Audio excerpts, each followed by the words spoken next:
Hey gang, Dr. Foster here, the success coach with MaximumChange.com. I was having a nice conversation with a colleague of mine today, and it made me realize that we don't always understand why we are growing our fan base for social media.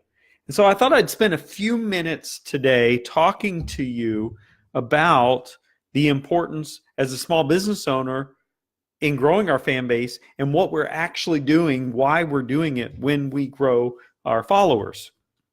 So I'm specifically talking about social media, and this is a form of marketing. So please understand that this is kind of a long tail discussion or a long-term discussion that I'm about to have with you. Because if you believe that what you need to do is grow your followership so that you can make money quickly, you're going to be really disappointed. In fact, you're going to get discouraged and want to give up.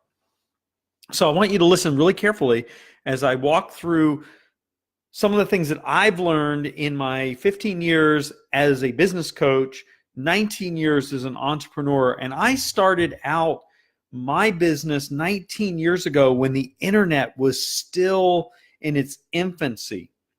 And I developed my own website using FrontPage, which was a Microsoft product. They no longer make it, which I was really bummed about when they did away with it because it didn't make any sense to me.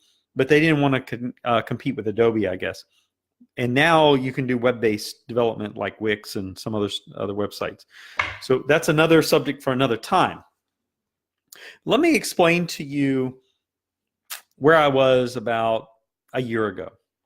About a year ago, I had made a decision to make some critical changes in the way I did business and the way I attracted customers, the way I engaged customers. I wasn't doing live videos like this. I was doing YouTube videos occasionally. Now I do these Facebook Live videos. And by the way, if you're watching this on YouTube right now, go to my Facebook page, facebook.com/thesuccesscoachmc, and you can catch my videos live as they're happening. And I do these every day, Monday through Thursday, approximately 12:30 p.m. Eastern Time. So let me just tell you where I was about a year ago.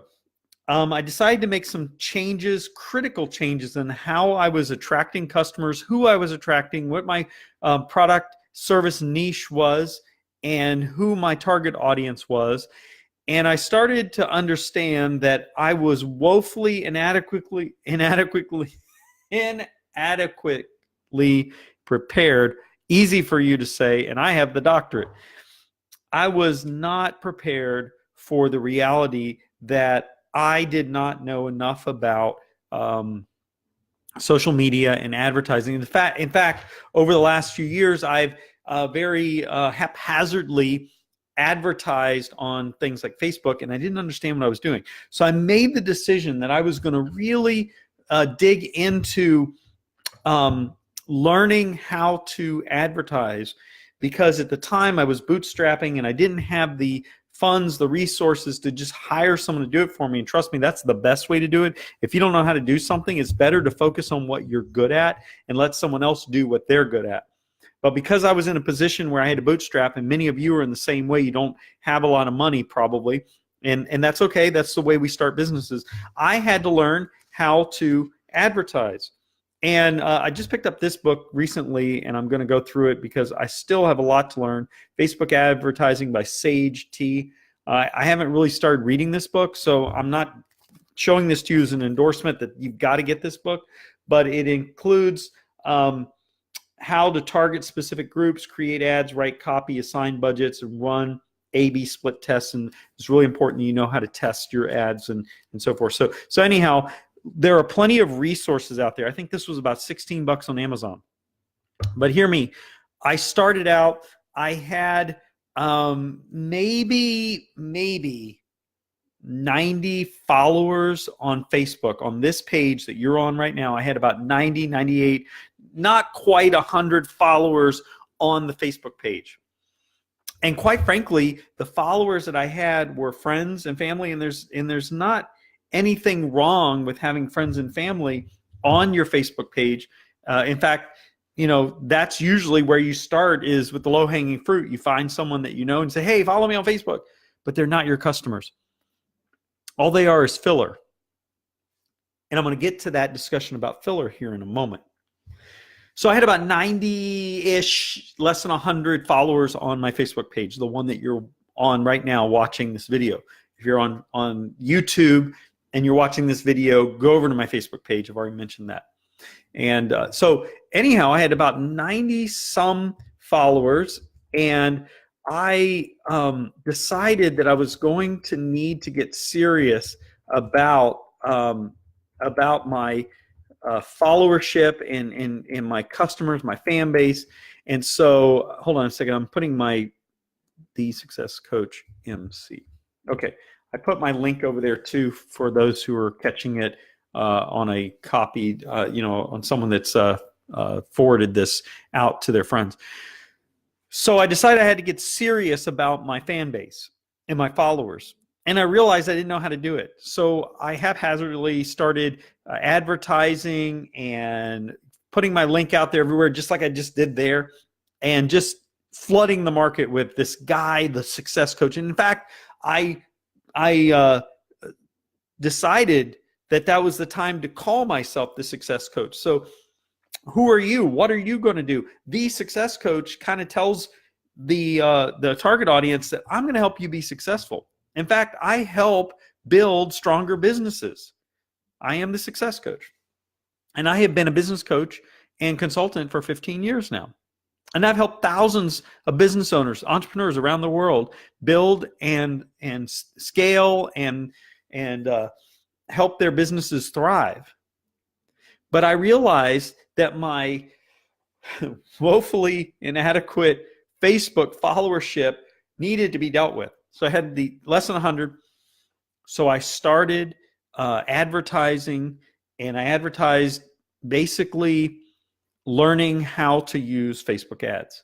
And then I found a mentor, a coach mentor in the space of social media to help me to become more effective. And again, because I got this book, I'm still learning. And I'm going to tell you right now, if you have a growth mindset, which by the way, I'm building a seminar on mindset right now, and I'm talking about growth mindset in that seminar, and I'd love for you to get more information when that's available. But I had to decide that I needed to learn everything I could, and I had to keep learning until I got it right. So today, which is February 20th at the time of the recording of this video, I am sitting a little less than 1,300 followers. In fact, I'm pulling it up right now on my Facebook page, and I'm looking at it on the app. I have 1,299 followers on my Facebook page. And really, that's less than a year that it took me to do that. It actually took me roughly 8 to 9 months to build it to that level. And what I'm finding is the more people that join my Facebook page, it's kind of like a snowball effect. More people join, and then there's more people, and then all of a sudden it becomes, I don't want to use the word viral, but it's almost viral, because you have this fan base growing, and people are starting to talk about you, and they're sharing your information, your content, and then next thing you know, you get people following you day in and day out. And I'm also running a Facebook ad that's a like ad where they like my page. And it's really important. Let me tell you why it's important that you have followers on your Facebook page. Facebook, what I have found out through trial and error and coaching and mentoring and experiencing it myself, Facebook wants you to develop content, and they want you to put that content out there, because what it does is it strengthens their content catalog. Think of YouTube. YouTube is popular because it's got millions of videos out there. It's got this robust catalog of videos. And so why wouldn't Facebook want to be any different? So they actually encourage you to do these videos. Now, what I told my colleague today is that even if someone watched this video for 3 seconds to 10 seconds, I can use that connecting point to run an ad where it says, put on someone's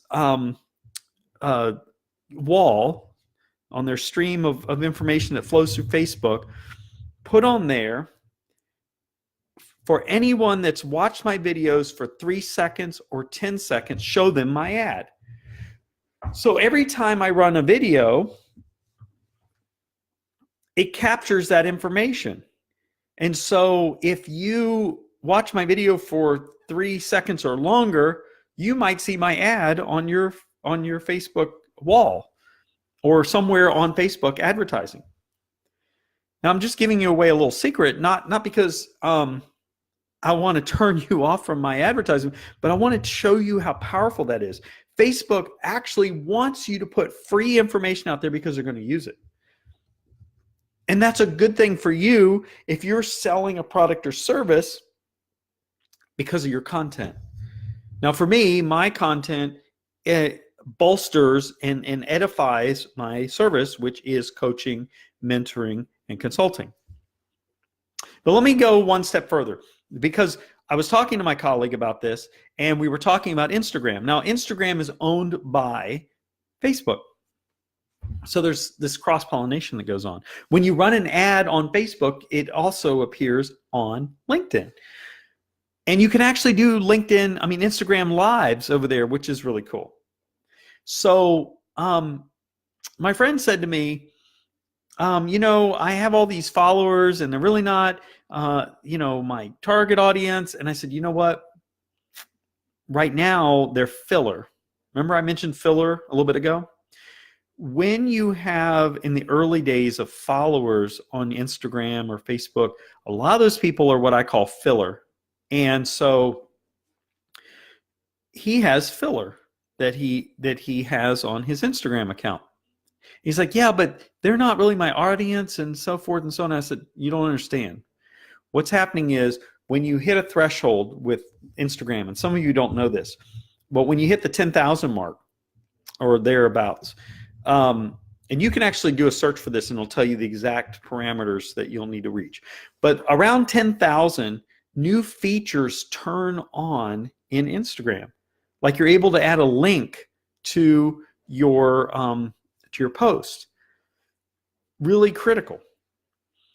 So the idea of having more followers at that point is about turning functionality on in Instagram, but also there's something else that starts to happen psychologically with the person who is on Instagram or LinkedIn or Facebook or any Twitter, whatever. There's something psychological that happens with us as followers. We look at, believe it or not, guess what? The number of followers that person has to somehow gauge psychologically in our brain, are they something? Are they someone? So really think about it. I have 21,000 followers on my Instagram account, and a lot of them engage me. In fact, out of 21,000 followers, on average, every time I do a post on Instagram, I will get 800 to 900 reactions to that post. Now think about it. That's almost 1,000 reactions. You're saying, well, that's not a lot. That's not even, 5% or whatever. Yes, but it's a reaction, and you want those responses. You want someone to respond to your videos. And I'm just gonna, that's about a 10-15% response rate, right? And so you want those responses. But I had to work really hard to get to 21,000 followers. And here's what's happening.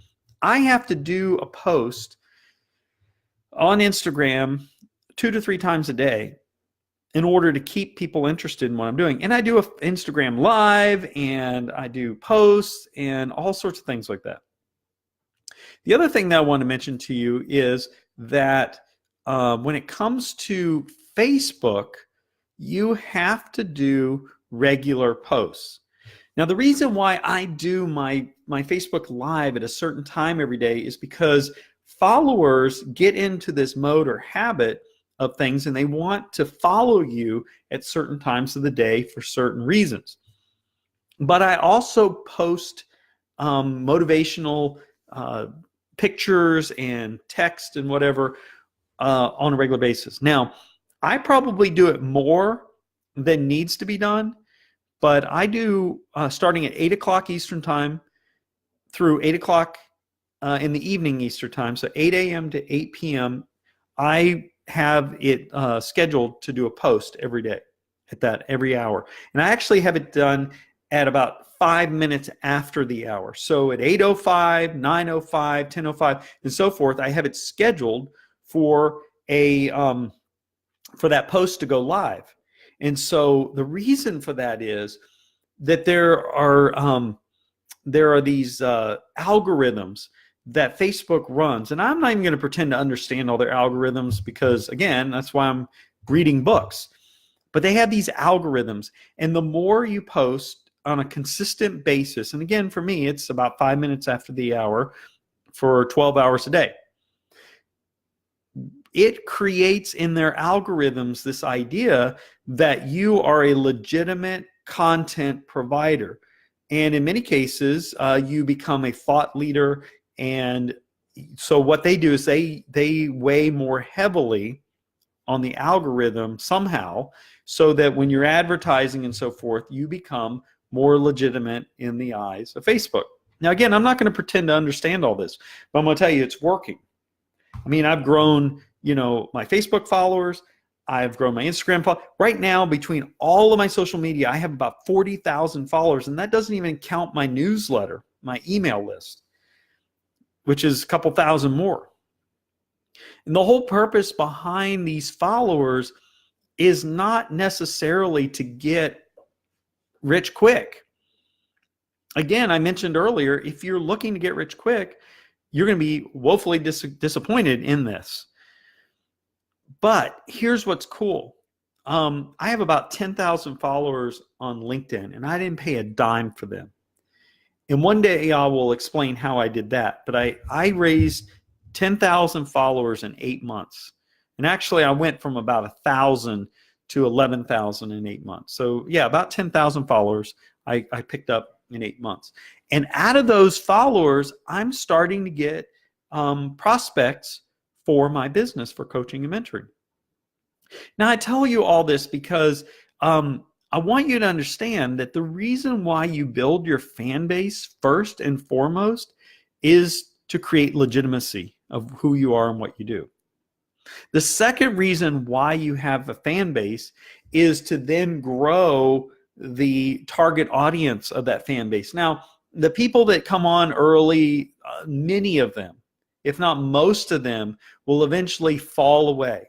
In fact, I have about 21,000 followers on Instagram, but the truth is, I've been up to as high as 30,000 followers, and eventually they fall off because part of the reason is this, and you have to decide what your process and procedure is going to be. I don't follow people back on Instagram, and here's the reason why. You can only follow so many people. And I think it's like around 5,000-6,000 people. So I made a decision that I wasn't going to follow people back, or at least not a lot of people. In fact, if you go look at my Instagram, I only follow about 51 people or accounts. You have to decide what's right for you. The reason why a lot of people have fallen away from my platform is that because I didn't follow them back. Now, it really aggravates me as a thought leader when I get someone that says, "Hey, I love your Instagram. Why don't you follow me?" And then I go and look, and they haven't followed me. It's like, why are you asking me to follow you when you haven't even followed me? So I get a lot of these jokers, I call them, So I even will, respond back to them. "Hey, thank you for the message. Why don't you go ahead and give me a follow?" And that's all I do. The whole thing is what they're following me for is for me to follow them because they're trying to build followership. And I get it, but I didn't do that to create my followers. And by the way, when you get a follower to Instagram or Facebook, or I don't actually do this with Facebook, maybe I should, but with LinkedIn and Instagram and Twitter, as a matter of fact, I will actually respond to that person and I'll basically say, hey, thanks for the follow. If I can ever help you as a business coach, let me know. So don't miss the opportunity to reach out to these people and let them know that you're appreciative of them. So those are some of my ideas. Do not look at followership as you have to get it right now, because to be honest with you, it's an experiment. And even some of the best people will tell you that there is an element to experimentation when you're developing a followership. Now, you might have intuitive understanding of who your target audience is, but you still have to experiment. Even this book that I was talking about, even they talk about A/B split tests on running ads. Which one works best? Which one resonates better? So just keep that in mind. Listen, it's really important as a small business owner that you grow your fan base in your social media. And it's really critical that you begin to understand why you grow that fan base. So if you need help with this or other things, I would love to help you. Again, I've been doing this for 15 years. And while I'm somewhat new at some of this discussion, I'm actually getting results. And so I think that I can help you in that area. Now, maybe you don't need help in that area, and that's fine. I help people with strategy and leadership and processes and management and startup. And I mean, you can go to my website and find all the different things that I do to help people. So just go over there, MaximumChange.com, and you can also find all my social media stuff in the upper right-hand corner of the website. So I'm Dr. Foster, and I am the success coach with MaximumChange.com. And I'd love to hear from you. Please comment on this video, like this video, share this video. Let me know what you think. And by all means, reach out to me and let me know a subject you'd like me to talk about, because I would be more than happy to answer your question or to talk about a subject that you are interested in that's near and dear to your heart. Hope you have a great day, and we'll see you soon.